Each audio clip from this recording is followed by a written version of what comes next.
Praise the Lord. आप सभी को जय मसीह की।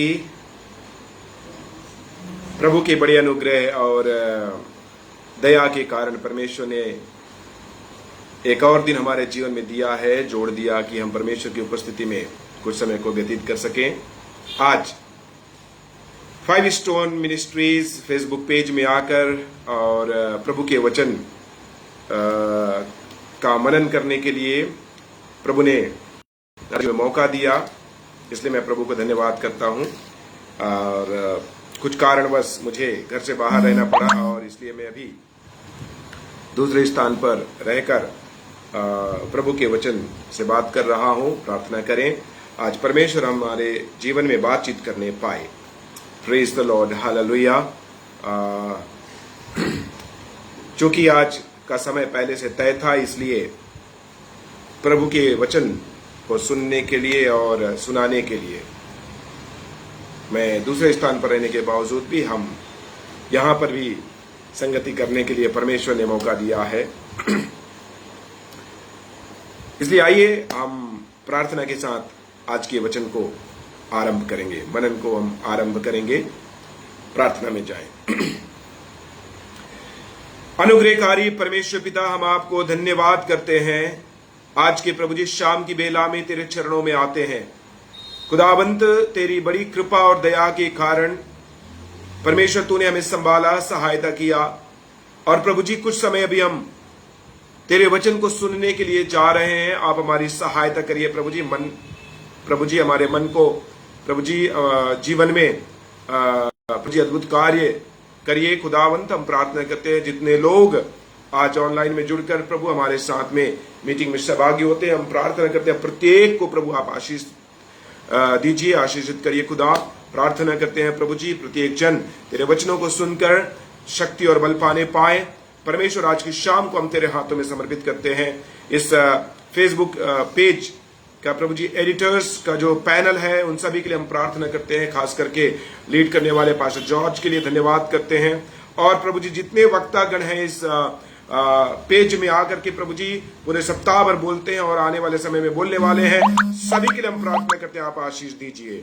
धन्यवाद करते हैं प्रभु, आपने प्रार्थना सुना, यीशु के नाम में मांगते हैं, आमीन। हालेलुया। आइए हम आरंभ करेंगे और प्रभु के वचन की ओर जाएं। Praise the Lord. आइए हम निकालेंगे प्रेरितों के काम की पुस्तक, प्रेरितों के काम की पुस्तक निकालेंगे और उसमें दूसरा अध्याय, जहां पर इस प्रकार से लिखा हुआ है, मैं आपके सामने पढ़ता हूं।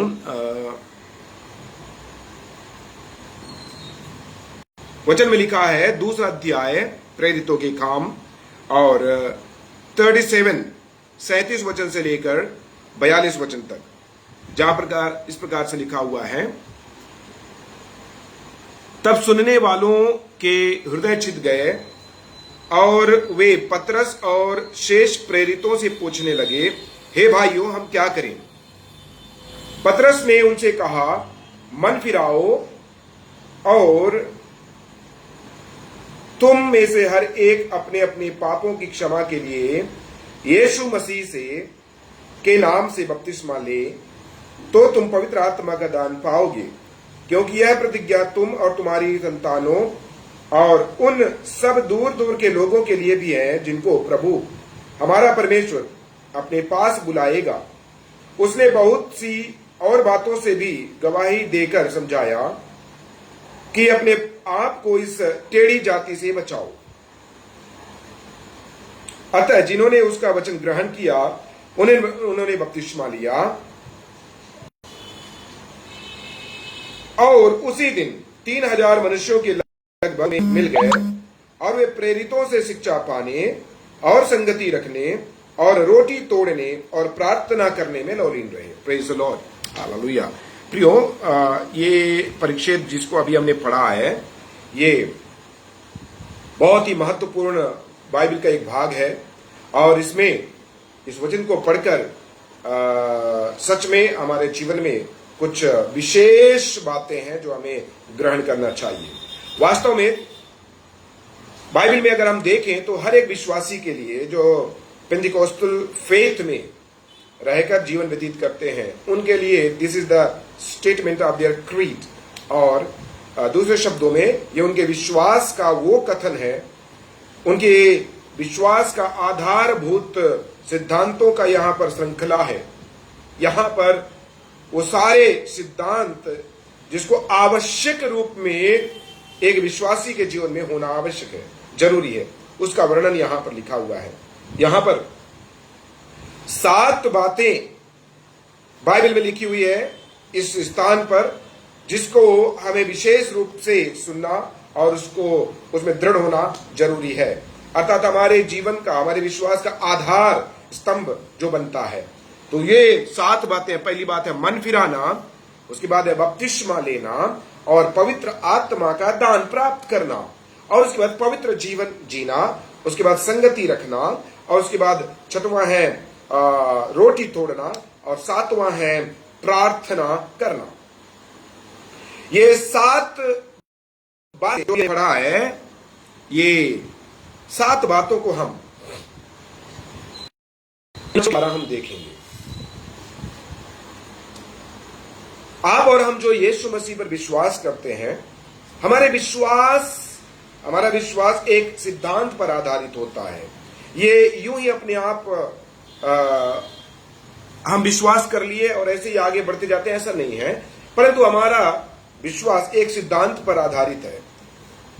कई अलग अलग मसीही संप्रदाय में अलग अलग सिद्धांत या बाइबल के वचनों को अलग रूप से लेकर के उनकी मान्यताएं होती हैं, लेकिन जो लोग प्रेरितों के काम की पुस्तक के आधार पर पवित्र आत्मा का जो कार्य धरती पर आरंभ हुआ है, यीशु मसीह ने जिस कलीसिया की स्थापना करने के लिए पिछले सप्ताह में हमने जिस विषय पर चर्चा किया था, वायदा भी किया, प्रतिज्ञा भी किया, घोषणा भी किया, साथ यीशु ने यह भी कहा कि अधोलोक की शक्तियां उस पर प्रबल नहीं होंगी। अर्थात यीशु ने जो बातें कही हैं, वो बातें कलीसिया के लिए कही हैं। अब कलीसिया आगे के लिए जब बढ़ता है तो क्या कार्य होता है कलीसिया में, तो एक विशेष बात हमें ध्यान रखना है। अभी सबसे पहली बात, इस घटना को जहां पर प्रेरितों के काम में हमने पढ़ा है, इस घटना में वहां पर पवित्र आत्मा की उपस्थिति होती है। पेंटिकोस्टल या पेंटिकोस्ट के दिन में यीशु मसीह मुर्दे से जिंदा हुआ। जिंदा होने के बाद वो मनुष्यों के बीच में प्रकट हुआ और उनके बीच में अनेक दिन उनके मध्य में रहा और उनको दिखाई देता रहा, शिक्षा देता रहा।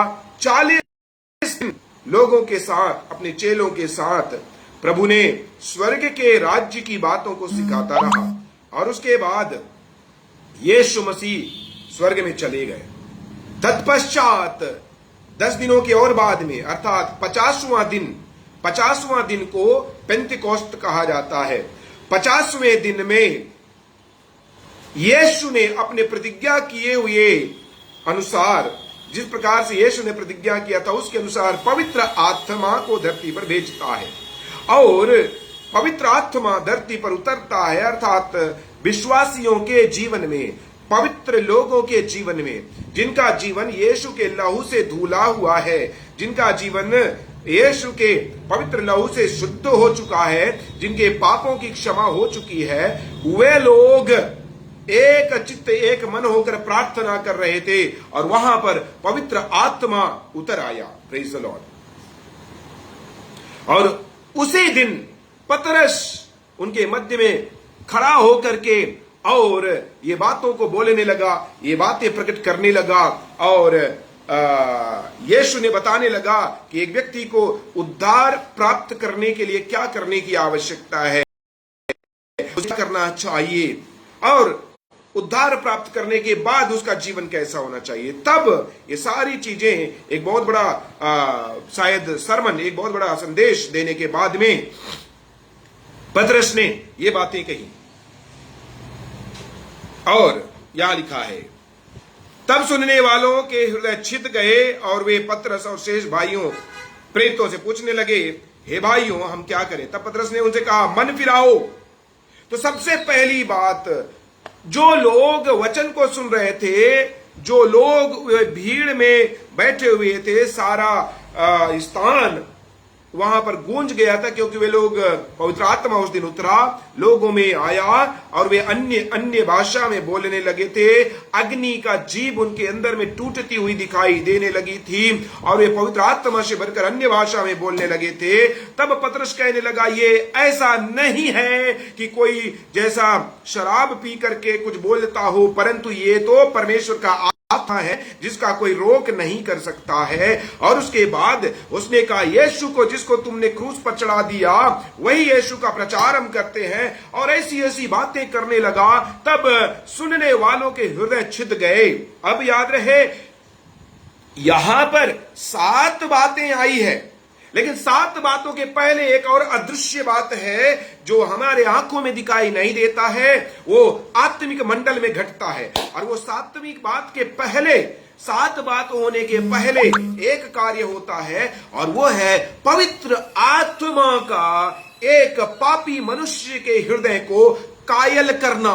कायल करना मतलब कन्विक्ट करना, उनके हृदय को इस प्रकार से बनाना कि एक कठोर व्यक्ति भी, पत्थर का हृदय रखने वाला मनुष्य भी, क्रोधी मनुष्य भी और अहंकारी मनुष्य भी, जो अपने आप को सर्वस्व समझने वाला व्यक्ति भी, आत्मा की सामर्थ्य में, आत्मा के द्वारा वचन को सुनने के कारण, उनका हृदय छिद जाने के कारण, उनके मन को कोई छेद रहा हो, मानो कह रहा हो कि देखो तुम ऐसा काम करने वाले हो, तुम गलत कार्य करने वाले हो, तुम पाप में जीवन व्यतीत करने वाले हो, ऐसा मनुष्य जो महसूस किया हो उसे कायल कहते हैं। अर्थात वो उसके जीवन में कायलता आ जाती है, आत्मा का कायल करना।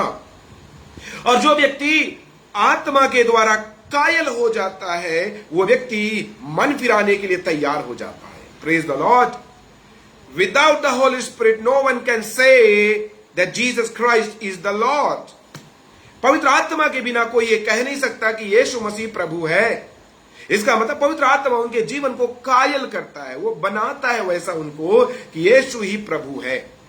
अब यीशु ही प्रभु कहने का मतलब शैतान भी जानता है वो यीशु प्रभु है, लेकिन यीशु ही प्रभु है बोलने का मतलब है यीशु मेरे जीवन का प्रभु है, मेरा स्वामी है, मेरा परमेश्वर है, वो जिंदा परमेश्वर है, और मैं अपना व्यक्तिगत उद्धारकर्ता के रूप में उस प्रभु को स्वीकारता हूं।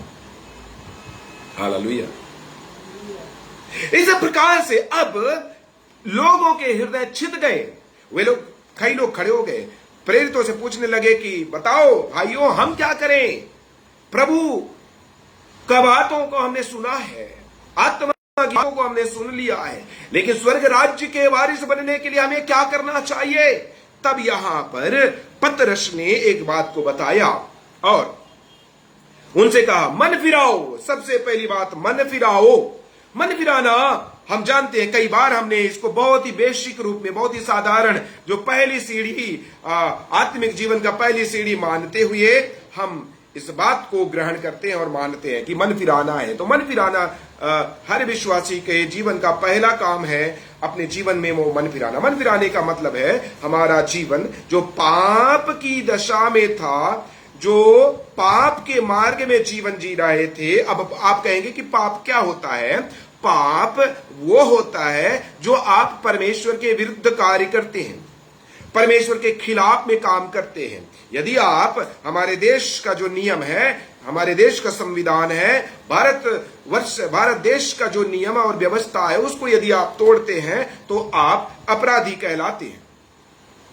यदि आप परमेश्वर के आत्मिक नियमों का, परमेश्वर की व्यवस्था का उल्लंघन करते हैं तो आप पापी कहलाते हैं, अधर्मी कहलाते हैं। तो इसी प्रकार हर मनुष्य के अंदर में एक स्वर्गीय व्यवस्था, स्वर्गीय लिखा हुआ है। हर इंसान के भीतर में परमेश्वर ने उन्हें व्यवस्था के साथ में भेजा है, अर्थात नियम के साथ में भेजा है।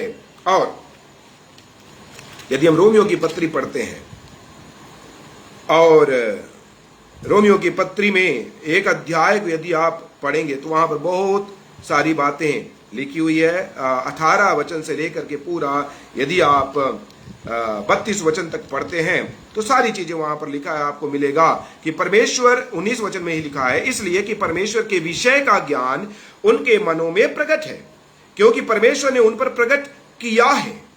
और इसी प्रकार से बहुत सारी बातें लिखी है। यहां भी लिखा है कि यहां तक कि वे निरुत्तर हैं, किसी भी बात में परमेश्वर के सामने उत्तर देने के योग्य नहीं ठहरेंगे। और 32 वचन में लिखा है,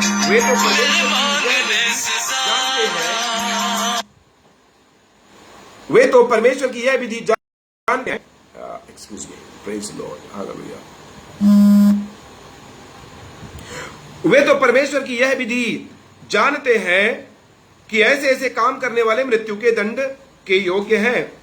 अभी देखिए, परमेश्वर ने उनके मनों में प्रकट भी किया है और वे परमेश्वर की व्यवस्थाओं को जानते भी हैं और वो विधियों को जानते भी हैं। ऐसे काम करने वाले लोग अगर करते हैं तो जानिए कि वो परमेश्वर की दृष्टि में पापी ठहराए जाते हैं। तो इसलिए इस पाप की दशा में जीवन जीने के समय में जब हम यीशु के बारे में सुनते हैं, जब हम परमेश्वर के वचन को सुनते हैं, पवित्र आत्मा हमारे जीवन को कायल करता है, तब हम इस बात को समझ जाते हैं कि इसका अंत मृत्यु है, क्योंकि सबने पाप किया और बाइबल बताती है पाप की मजदूरी तो मृत्यु है। तो इसलिए जब हम मन को फिराते हैं, परमेश्वर के सामने जो जीवन व्यतीत करने वाला आदम था, पाप करने के कारण अंधकार उसके जीवन में आया है, परमेश्वर से दूर हो गया था वो। हम उसकी संतान है, इस दुनिया में हर मनुष्य आदम की संतान है। तो हमारा जीवन, हमारा रास्ता पाप में व्यतीत हो रहा था, अधर्म के रास्ते पर जी रहे थे हम, शैतान के मार्ग पर हम जीवन जी रहे थे,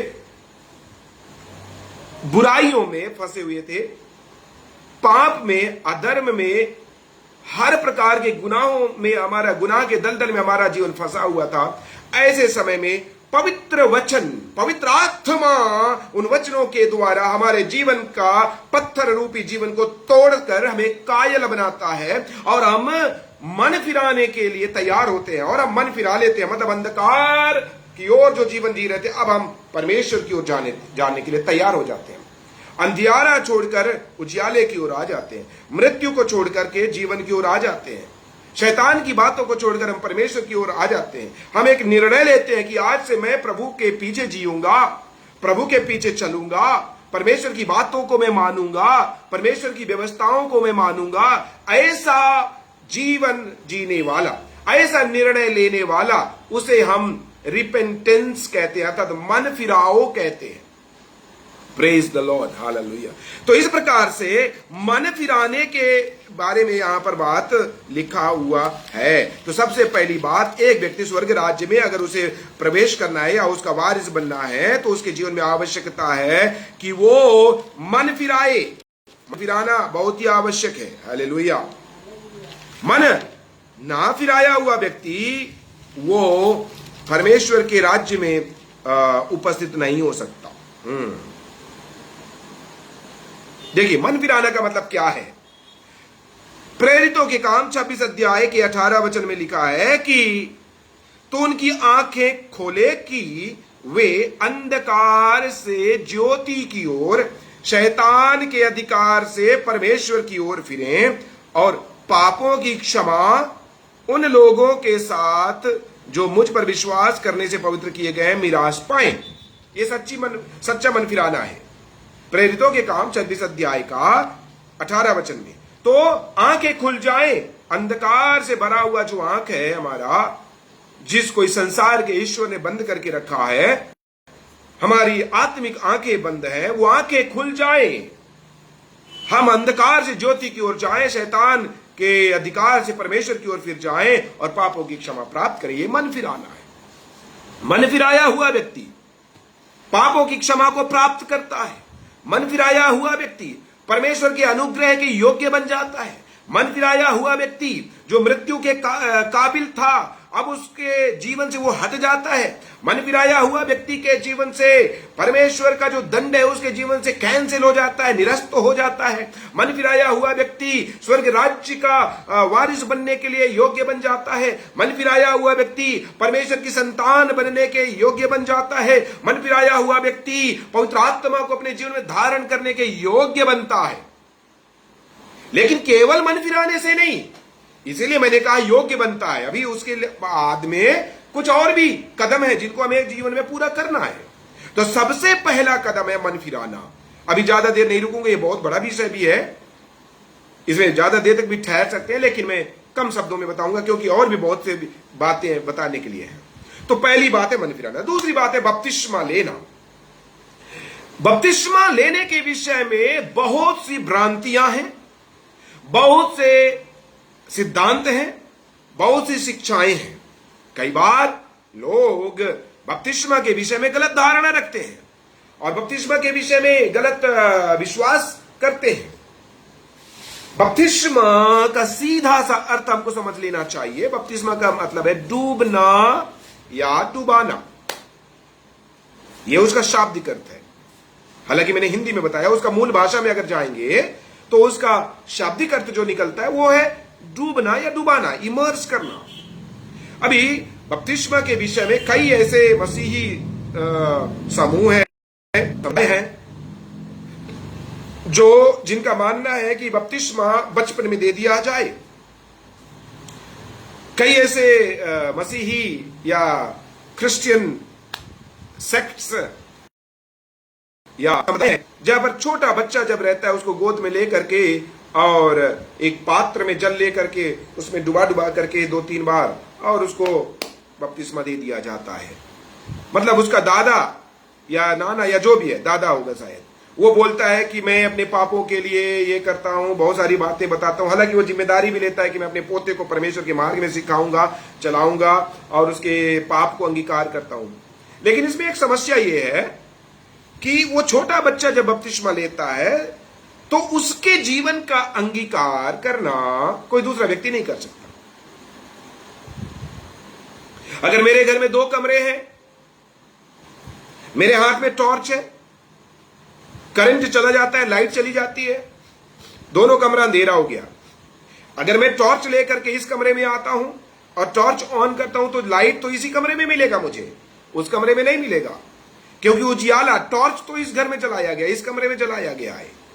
तो जो व्यक्ति, जो बच्चा अभी मम्मी पापा भी बोलना नहीं जानता, जो बच्चा बचपन में है वो कुछ भी नहीं जानता, वो अपने जीवन के विषय में कुछ भी नहीं जानता, वो पाप क्या है उसको भी नहीं जानता, कुछ भी नहीं जानता, तो कैसे वो ग्रहण कर सकता है? इसलिए उसका दादा जो उसके एवज में अंगीकार करता है, पापों का अंगीकार करता है, रिपेंटेंस करता है, मन फिराव करता है, तो वो उसका मन फिराव हुआ ना, उस बच्चे का मन फिराव नहीं हुआ। क्योंकि बड़ा होने के बाद वो बच्चा क्या जानेगा और क्या समझेगा कि मैं मन फिराया हूं, मेरे दादा ने मन फिराया कि क्या किया है। खैर, ये एक रीति और रिवाज बन गया है। कई बार ऐसा भी विश्वास करते हैं कि ठीक है, बड़े होने के बाद में बपतिस्मा होना चाहिए।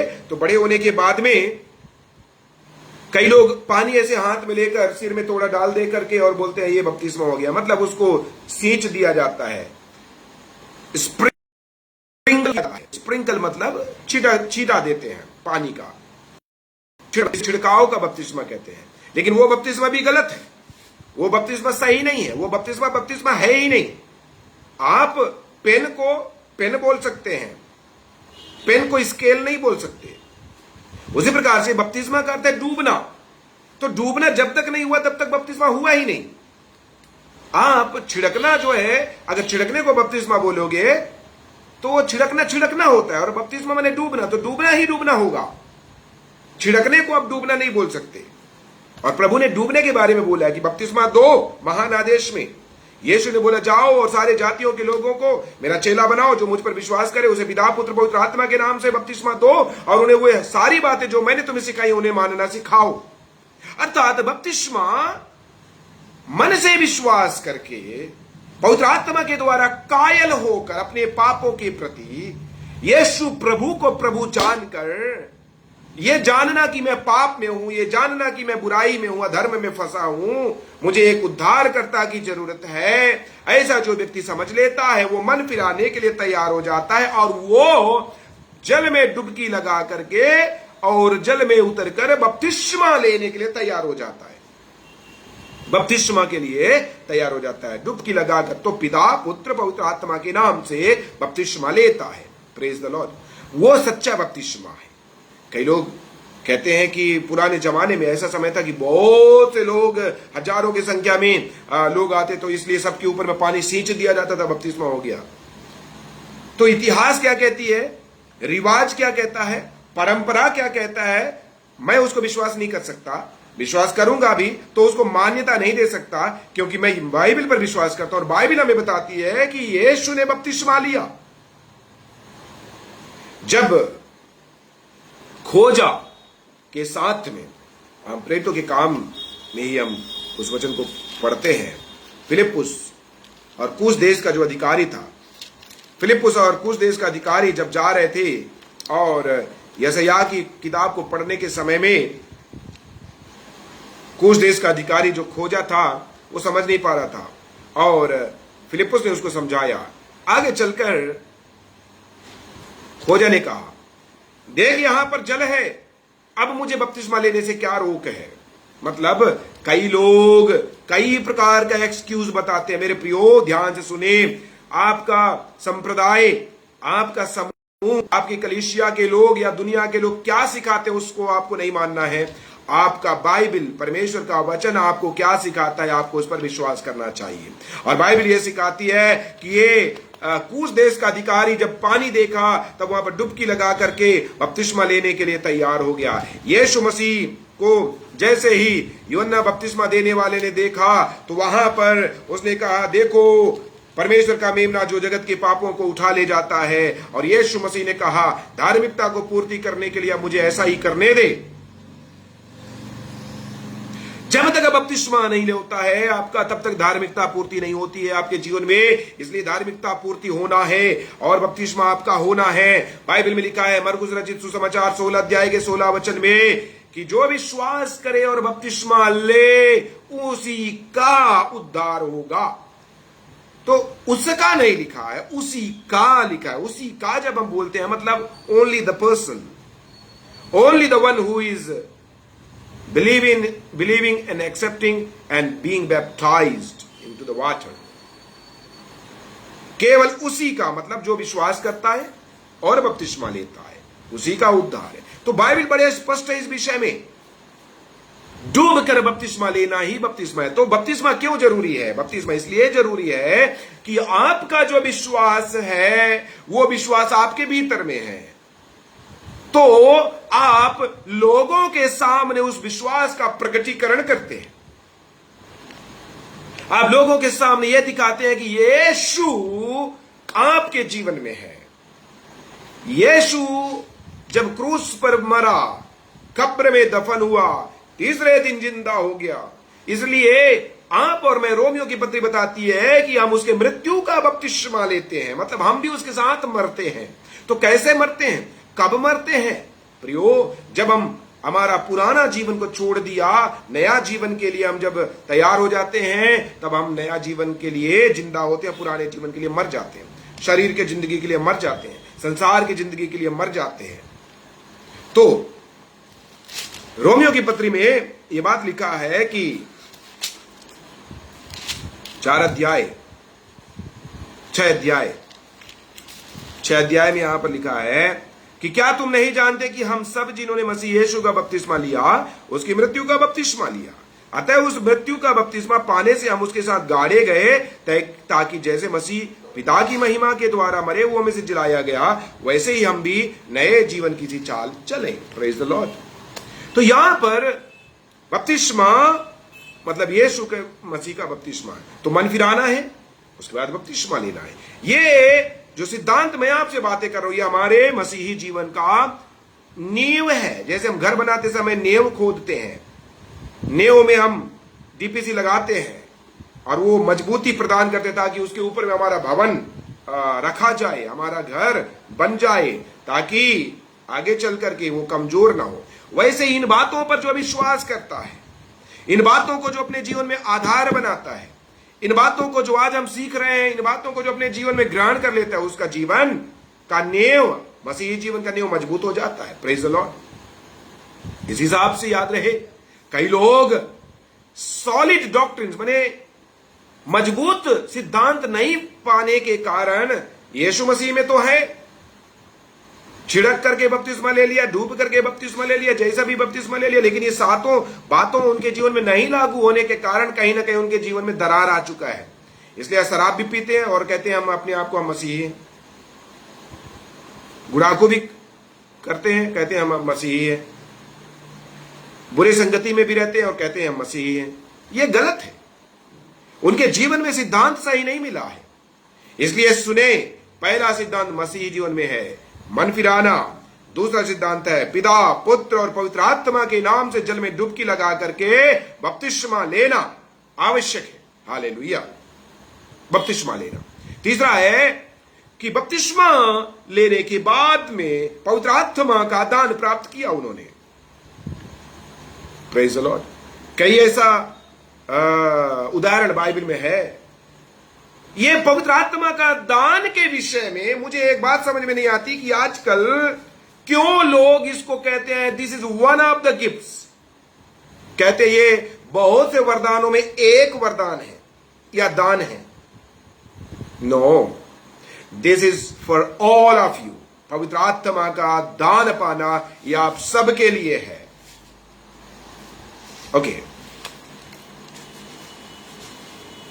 ओके, हम अगर एक या दो लोगों के लिए होगा तो अलग बात है। यहां पर देखते हैं, हम पढ़ते हैं प्रेरितों के काम 2 अध्याय का पहला वचन से। जब पेंतिकुस्त का दिन आया तो वे सब एक जगह इकट्ठे थे।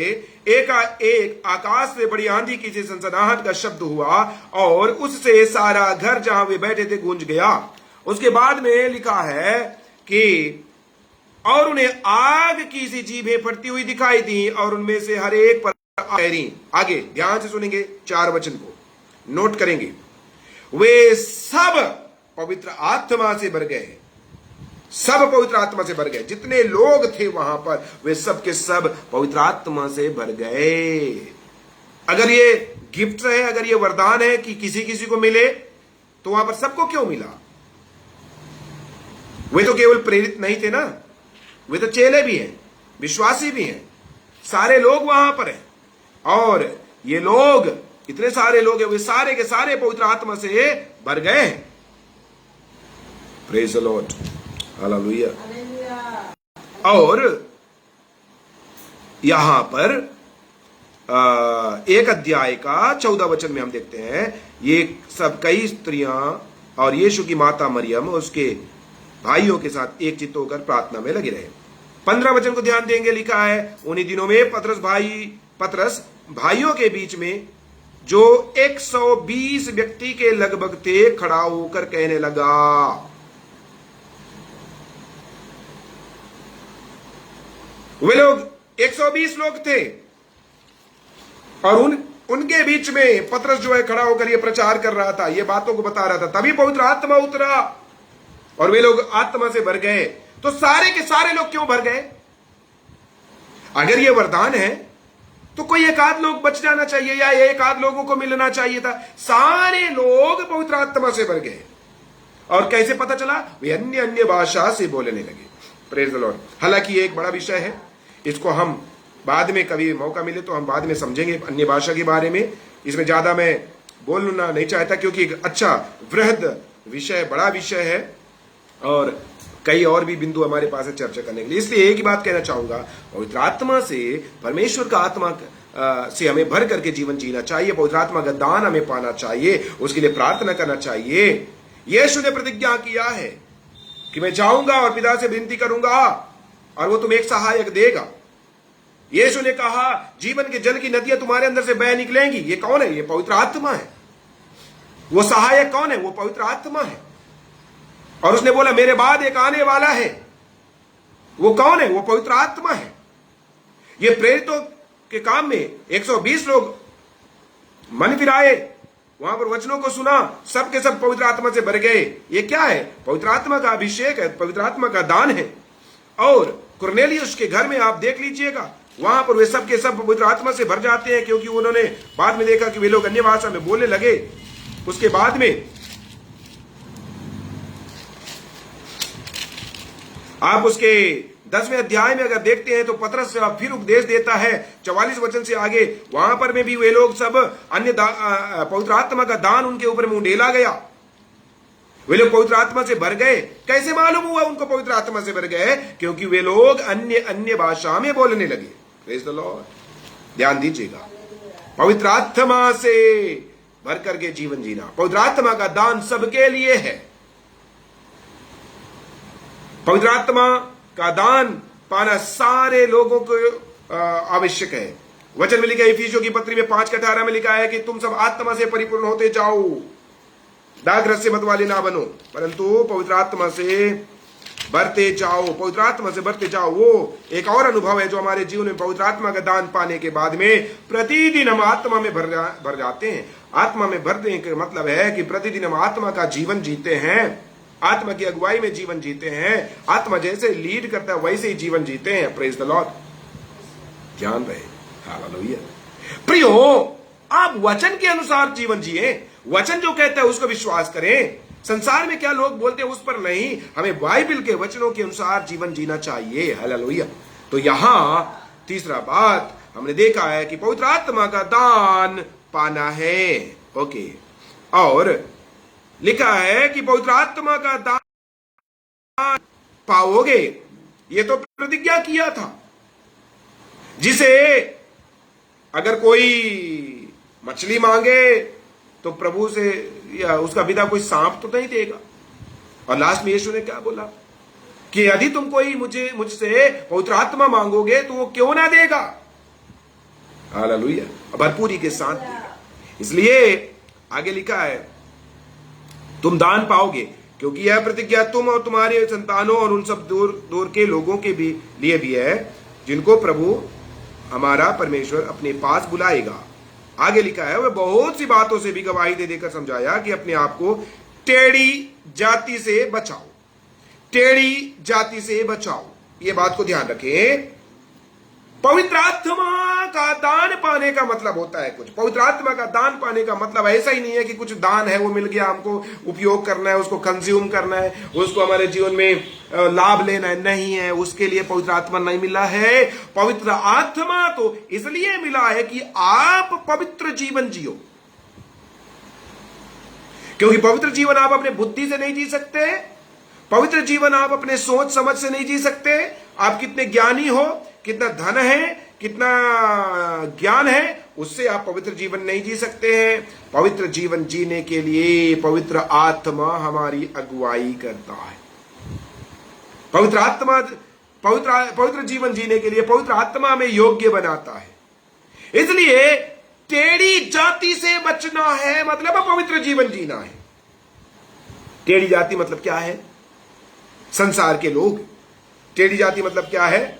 अन्य जाति के लोग। टेढ़ी जाति क्या है? दुष्ट लोग। टेढ़ी जाति के लोग क्या है? अधर्मी लोग। टेढ़ी जाति के लोग क्या है? जिसका वर्णन भजन संहिता भजन 1 में लिखा है। ऐसे लोगों से दूर रहे। आप देख लीजिएगा, टेढ़ी जाति टेढ़ी जाति किसको दर्शाता है? शैतान उनके जीवन में कब्जा करता है। शैतान का नियंत्रण उनके जीवन में रहता है। दुष्ट का नियंत्रण उनके जीवन में रहता है। आप बोलेंगे ऐसा कैसे? क्योंकि बाइबल बताती है, इफिसियों की पत्री 2 अध्याय का 1 वचन से अगर आप नीचे पढ़ेंगे, वहां पर लिखा है कि पहले हम भी इस संसार के हाकिम के और उनके नियंत्रण में जीवन जी रहे थे, जो आज भी आज्ञा ना मानने वाले लोगों के ऊपर में काम करता है। तो ये टेढ़ी जाति, अब एक टेढ़ी जाति तो बाइबल में है ना। टेढ़ा चाल कौन चलता है?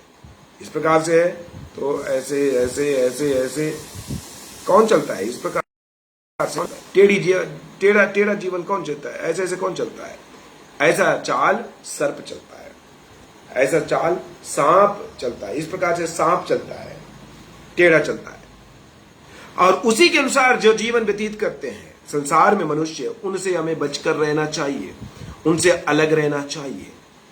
हमें ये मेरा कहने का यह तात्पर्य नहीं है कि आप मनुष्यों से दूर हो जाओ, नहीं, आप उनसे मिल सकते हो, लेकिन उनके स्वभाव के अनुसार, उनके रीति के अनुसार, उनके रिवाज के अनुसार, उनके जीवन के अनुसार अपना जीवन नहीं बनाना। हमें आवश्यकता मिलने पर उनसे मिलना पड़ता है, उनसे बात भी करना पड़ता है, हमको उनको अपना प्रेम भी दिखाना है, परमेश्वर के प्रेम को प्रकट भी करना है, उन आत्माओं को जीतना भी है। इसलिए उनसे अलग होकर नहीं जीत सकते हैं, लेकिन तात्पर्य यह है कि हम उनके समान नहीं बनना, उनकी संगति में अपना जीवन को नहीं देना है, क्योंकि संगति करने से हम उनके समान बनना पड़ेगा। इसलिए अलग रहना, आपका जीवन एक अलगताई का जीवन हो। पवित्र आत्मा आपको मिला है ताकि आप पवित्र जीवन जियो। Praise the lord, hallelujah, yes. अभी हाँ, पवित्र जीवन जीना है, उसके बाद में और क्या करना है? तो संगति रखना है। संगति रखने का मतलब क्या है? फेलोशिप होना। फेलोशिप होने का मतलब है, मैं एक एग्जाम्पल आपको छोटा सा देता हूं।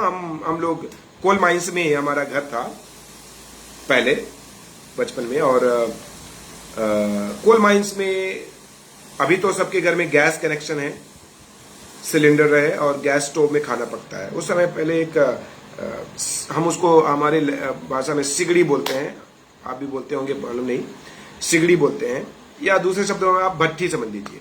तो सिगड़ी में क्या करते हैं, हम कोयले का छोटा छोटा टुकड़ा उसमें डालकर और उसको आग उसमें लगा करके और उसमें लगाता था।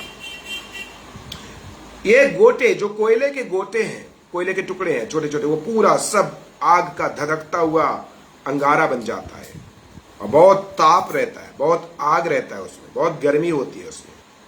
खाना बनता है 2-3 घंटे तक ऐसे ही चलेगा, वो आराम से चलेगा बहुत अच्छे से। तो इस प्रकार से ये कोयला का टुकड़ा, छोटे गोटे उसमें रहते हैं।